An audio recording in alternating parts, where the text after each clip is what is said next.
Hello friends, হোয়াটসঅ্যাপে আপনি দুভাবে Bangla type করতে পারেন। প্রথমত, অ্যান্ড্রয়েডের সেটিংসে গিয়ে কিবোর্ড এবং ইনপুট সেকশনে ভাষা পরিবর্তন করে বাংলা করে নিন।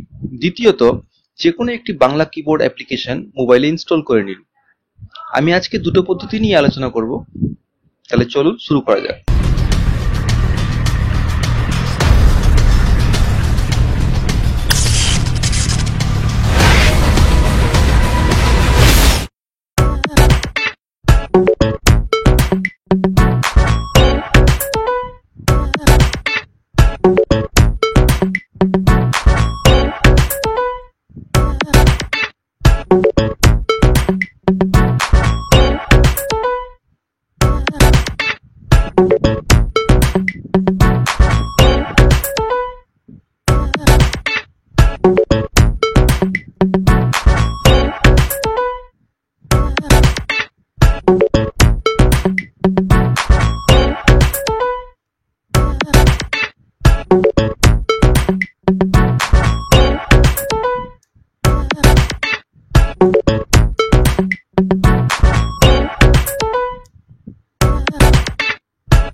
এক্ষেত্রে যদি আপনি পুনরায় ইংলিশ টাইপ করতে চান, তবে সেটিংসে গিয়ে ল্যাঙ্গুয়েজ ইনপুট সেকশনে গুগল কিবোর্ডে ইংলিশ সিলেক্ট করতে হবে।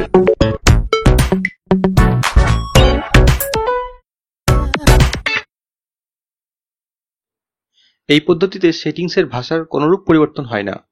যদি ভিডিওটি ভালো লাগে তবে অবশ্যই শেয়ার এবং লাইক করবেন। ধন্যবাদ।